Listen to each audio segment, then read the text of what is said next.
offensive coordinator Brandon Streeter. Coach, do you have any opening comments, or would you like to go straight to questions? Just excited about another opportunity, getting back into some league play and playing a great Wake Forest team. It's always been a really good opportunity for us when we play those guys. And, I got some history with those guys, especially working together with it goes back to a lot of guys. Kevin Higgins is a guy that I've known for a long time. He's been an assistant coach there. He coached for my dad, so we got a good relationship there. And he actually coached my brother at Lehigh University. And then Wayne Lindenberg is a guy that I coached with at Richmond, so he was on our staff at Richmond when I was there. And just excited about every year get excited about seeing him and catching up, and they do a great job. I mean, they do an awesome job. Dave Clawson is a guy that actually coached my brother in college at Lehigh too. So we go way back with a lot of those guys. And so just excited about this opportunity this week. You've got a stint at Liberty in your background. Yep. What was it like seeing Liberty put Wake on the edge? Yeah, no, it's always fun to watch teams that you used to coach for, and Liberty's a great program. I mean, they've done an unbelievable job developing really a powerhouse, and it was a neat place. It was a great experience for me when I was there for those 6 years, from 2006 through 2011 seasons. And so, I hold Liberty near and dear to my heart for sure. I mean, it's a special place. So it didn't surprise me, because they're going to do that to a lot of teams, and they're a team that it's hard to play. They just do a great job and always have talent. So This figures to be y'all's biggest challenge so far this season. And what's the mindset heading into a top 25 matchup? Yeah, just really excited about that opportunity. I mean, we knew Wake Forest obviously won the division last year, and they got a ton of experience back. They do a great job on the coaching staff, as I mentioned before. They maximize the talent that they have, and man, these guys play hard. These guys, everybody on their team is a relentless effort guy, maximize everything that they got.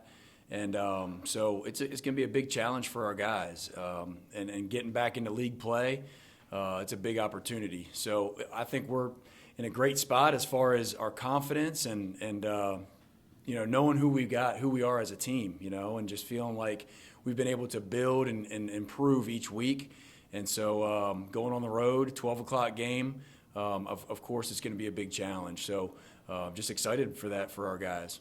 Brandon, do you think the guys understand the opportunity that's out there this week, facing the champs, and you guys want to get back there to that chance? Absolutely. That's going to be the big message this week is, hey, they're the reigning champs for our division, and we have an opportunity to continue to build off of this season and to continue to gain confidence. And so it's going to be a big challenge for our guys, and it's a big opportunity. Anytime you're playing a conference opponent, especially in our division, it's a big challenge. And then we're going on the road, so we haven't been on the road in a couple weeks.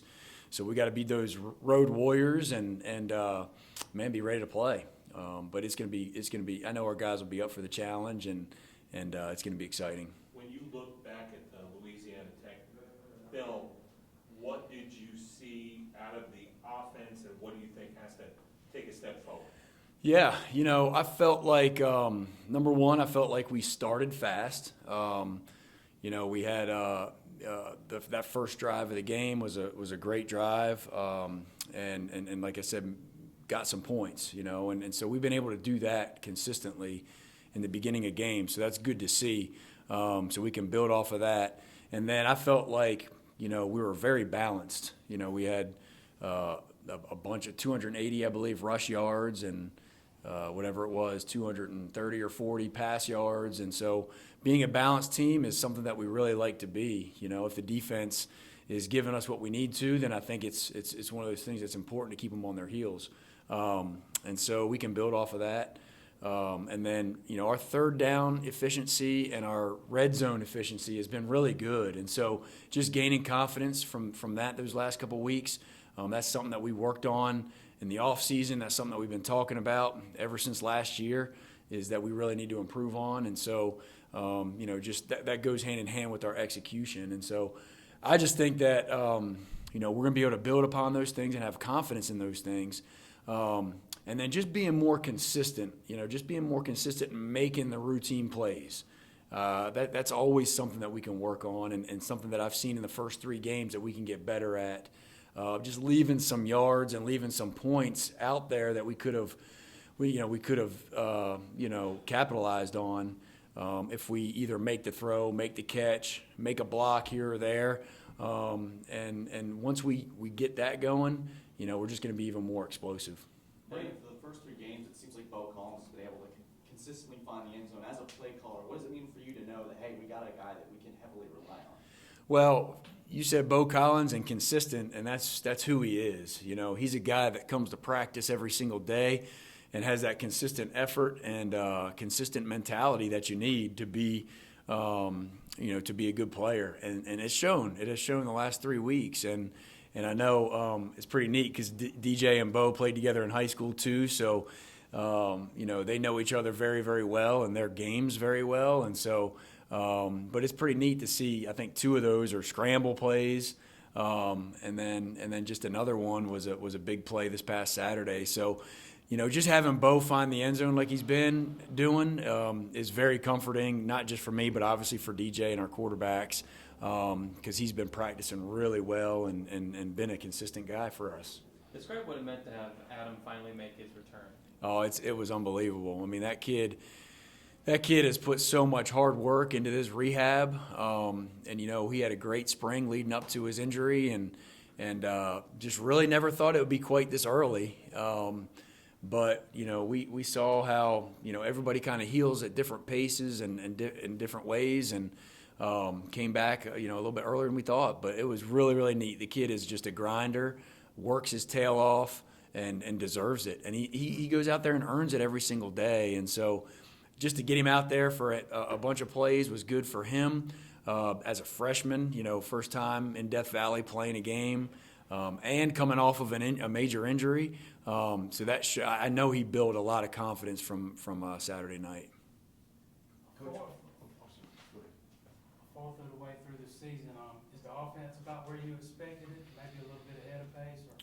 Yeah, I feel like where we need to be right now. I mean, I feel like our confidence was the biggest thing that we needed to get going these first 3 weeks, and we've been able to do that and accomplish that. And I feel like at every position with the experience that we've had the last 3 weeks, with some young guys getting in there and gaining that experience, has allowed those guys to have confidence too. And so I think confidence was the big word going into the season. And man, our guys are sky high right now. And again, still staying humble but hungry. And that's kind of the theme for this week, is just staying humble and hungry. Do you feel like that now that you've got that foundation of confidence, you can now layer some more things on top as far as adding to the offense?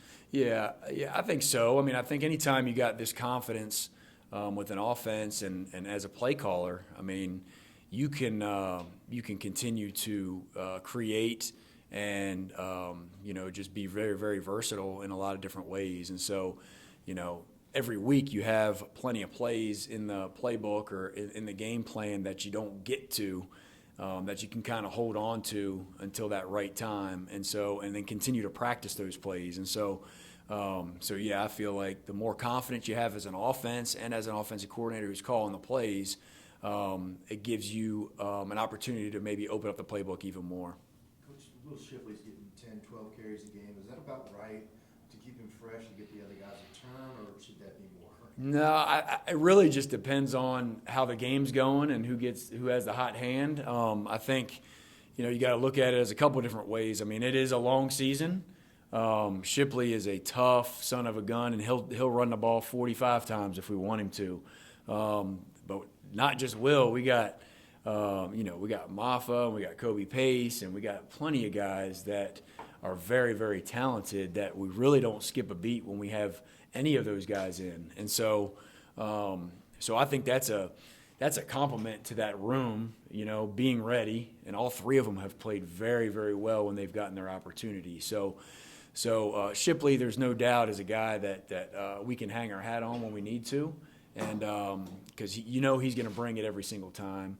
And so, but the other guys are very deserving to play a lot of ball as well. So I just feel very confident with all three of those guys, and so I think we're in a great spot. How much they've been able to get the ball these first 3 games, all three of those guys, has been great, and they've all gained confidence through it. Brandon, you guys were kind of able to overwhelm the middle of the field against Furman, kind of got away from that against La Tech. Is that kind of part of the game flow, the game plan, or would you like to kind of see that more going forward? What was the beginning? What was it? You guys were kind of able to overwhelm the middle of the Oh. field against Furman, not so much against La Tech. Is that something you kind of want to see? Overwhelm the middle of the field? Yeah, Yeah. In what way?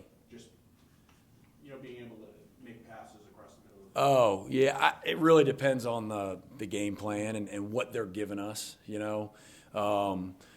had one that we missed a catch early in the game, I think to Joe, in the middle of the field. So it just totally depends on what type of defense they're playing. Obviously they played a ton of man coverage this past game with one high safety. So sometimes you got to attack the edges of the field a little bit more, but there's always inside routes in every game plan. It just depends on what the quarterback's read is and just how the progression works out with that particular game plan. How much do you feel like the quick starts in the last 2 games has influenced your guys' confidence throughout the game, and is that something you're aiming for against Wake Forest? Absolutely. Momentum is the key to the game. Anytime you can gain momentum early on, you can get into the flow faster and you get into a rhythm faster. And so, and then which in turn, helps our guys gain confidence. So, anytime you can start fast, we talk about it all the time, whether it's at practice or in a game, let's start fast. All right, let's have a great tempo and let's get that momentum going to our side. Can you put your finger on what have been the keys to this team's red zone success? Yeah, I really think the work that we put into it, how much we've emphasized our red zone, and then really just guys executing down in that red zone area. And then whenever we don't get quite into the end zone, we got a heck of a kicker, and our kicker has done an unbelievable job. I mean, BT has been lights out. And so that's very comforting, knowing that you're guaranteed points when you get inside that 20-yard line. But for us as an offense, what we can control is our touchdown percentage, and we've been very good at that as well. And that just comes down to being able to finish, and having confidence in finishing. And I think guys like you mentioned, Beau, on some of the scrambles we had a couple times, and just guys having more confidence to make those plays and to finish those drives has been the key this year so far. Brandon, since you've been here, you've heard for years people, critics trying to downgrade the ACC about, it's a one-team league or just a couple teams at the top. Looks like this year, non-conference-wise, you guys, the league has won 82% of its games. As you get into the meat and potatoes of the schedule, that's probably good to keep in mind, knowing that it's going to be a tough out every time you play. Yeah, absolutely. I mean, what we talk about every single year and every single week here is that we're playing Clemson every week. We're playing, it's all about us, and it doesn't matter who the opponent is. We should prepare the same way. Our sense of urgency should be the same way, whether we're playing an ACC team, an SEC team, or an FCS team, it doesn't matter. And that's what the good teams do, is that they focus on themselves and they focus on, their preparation each week and making that consistent. And so, there's no doubt about it. The ACC has got some strong teams, and week in and week out, we can see that.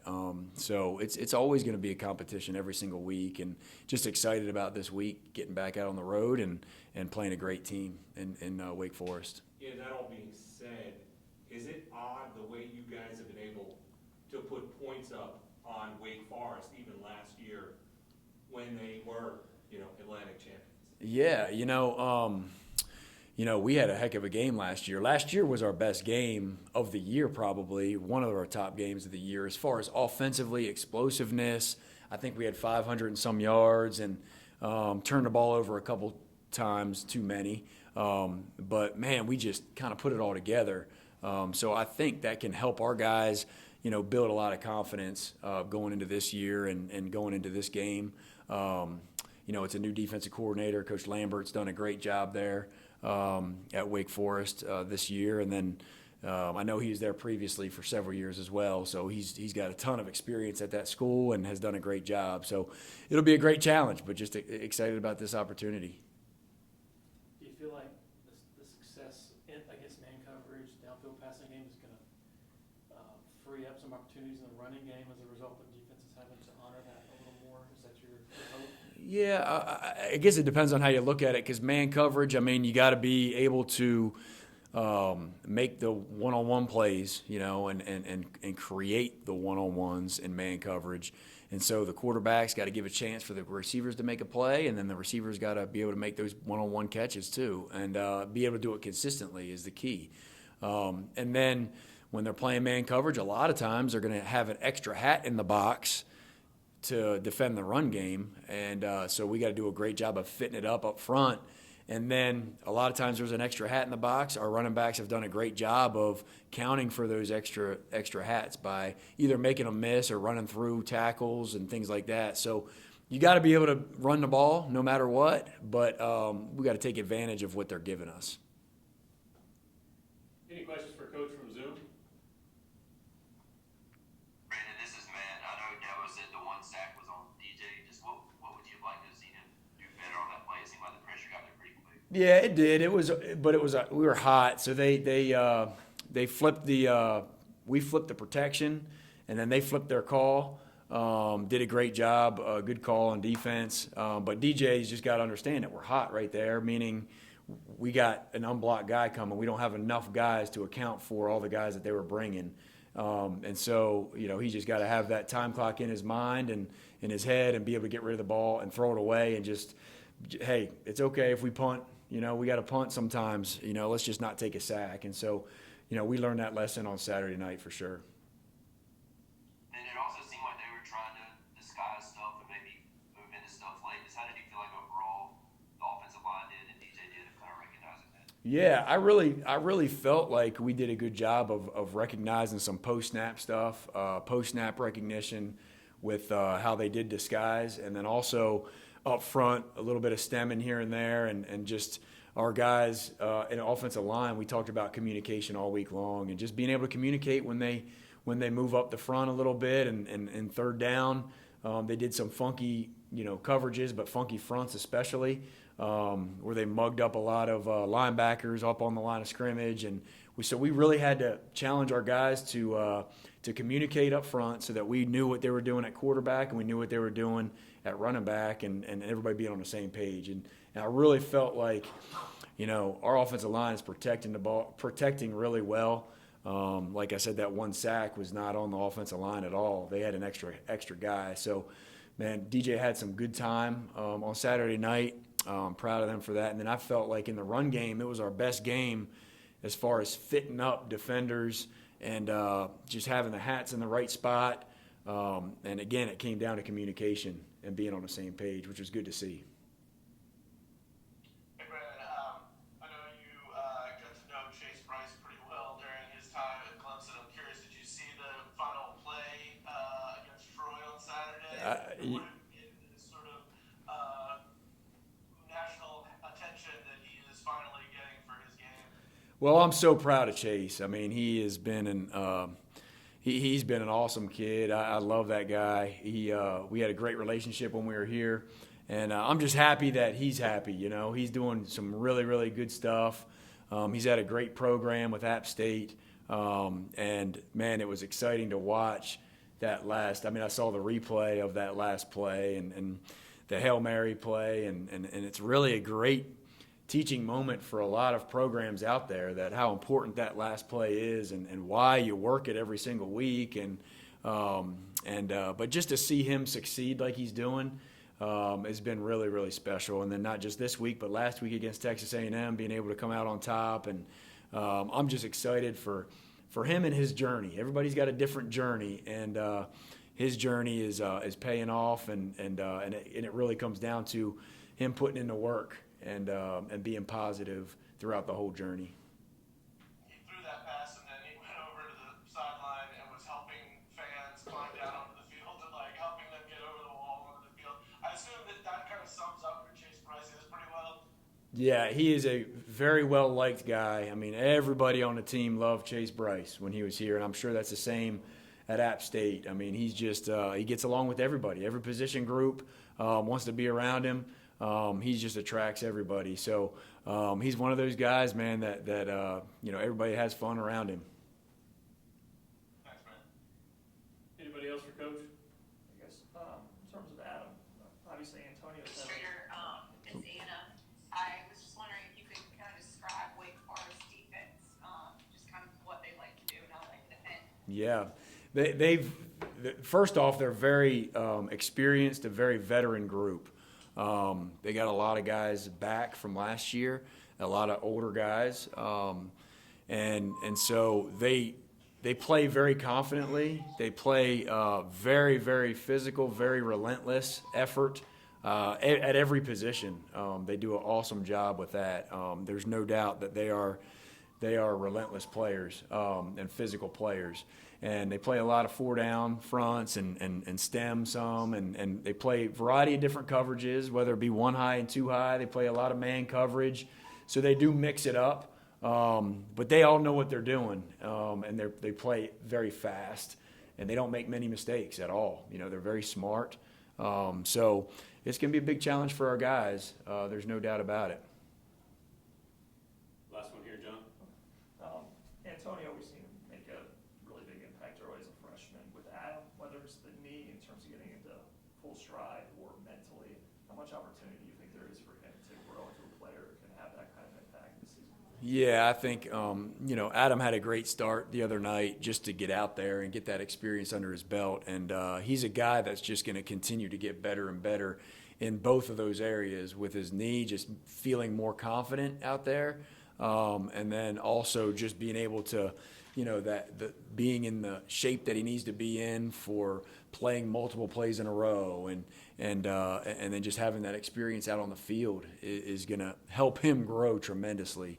As we know, any kind of experience, any kind of reps that you get, you're just going to grow from that. And he's the type of kid that's just going to work his butt off and study, his performance and find ways to get better. And that's who he is.